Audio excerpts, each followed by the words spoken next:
പ്രിയ പ്രേക്ഷകർക്ക് സീരിയൽ ന്യൂസിലേക്ക് സ്വാഗതം. കൂടുതൽ സീരിയൽ ന്യൂസുകൾ അതിവേഗം ലഭിക്കുന്നതിന് ഈ ചാനൽ സബ്സ്ക്രൈബ് ചെയ്യുക. ബെൽ ഐക്കൺ മറക്കാതെ ക്ലിക്ക് ചെയ്യുക. വീഡിയോ ഇഷ്ടമായി എങ്കിൽ ലൈക്ക് ചെയ്യാൻ മറക്കരുത്. നന്ദുമോനെ ഒടുവിൽ സത്യങ്ങളെല്ലാം പറഞ്ഞ് മനസ്സിലാക്കി നന്ദ തിരികെ കൊണ്ടുവന്നതിനെ തുടർന്ന് നന്ദു ചെന്ന് കെട്ടിപ്പിടിച്ചിരിക്കുകയാണ് പിങ്കിയെയും ഗൗതമിനെയും. ഞാൻ ചെയ്തത് ശരിയായില്ല പപ്പ, എൻ്റെ ഭാഗത്ത് നിന്ന് തെറ്റുപറ്റിപ്പോയി എന്ന് നന്ദുമോൻ പറഞ്ഞതിനെ തുടർന്ന് ഗൗതം കെട്ടിപ്പിടിച്ചിരിക്കുകയാണ് നന്ദുമോനെ.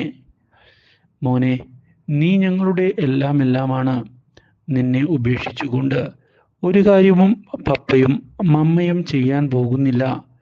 ഞങ്ങൾക്ക് ഏറ്റവും പ്രിയപ്പെട്ടത് നീ തന്നെയാണ്, മറ്റാരുമല്ല എന്ന് പറഞ്ഞുകൊണ്ട് ചേർത്ത് നിർത്തുകയാണ് നന്ദുമോനെ. ഇതോടെ പിങ്കിക്കും നന്ദയ്ക്കും വളരെയധികം സന്തോഷമാകുന്നു. പിങ്കി നന്ദയെ ചെന്ന് കണ്ട് തൻ്റെ നന്ദി തുറന്നു പറഞ്ഞിരിക്കുകയാണ്.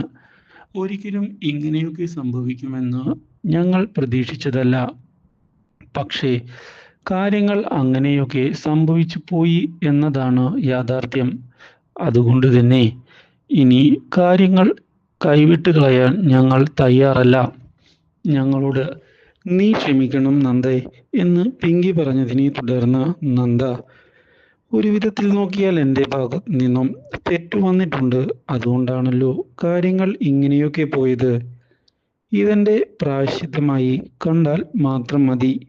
എൻ്റെ ഭാഗത്ത് നിന്ന് ഇനി ഇതുപോലൊരു തെറ്റ് ഉണ്ടാവുകയില്ല എന്നുള്ള ഉറപ്പ് ഞാൻ നിങ്ങൾക്ക് നൽകുകയാണ്.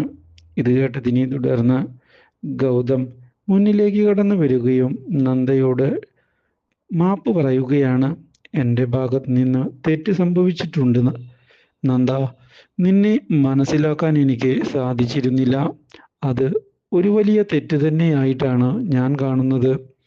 എന്നോട് നീ ക്ഷമിക്കണം നന്ദ. ഇനി ഇതുപോലുള്ള മിസ്റ്റേക്ക് ഉണ്ടാകാതിരിക്കാൻ ഞാൻ ശ്രമിക്കാം. Do like, share and subscribe.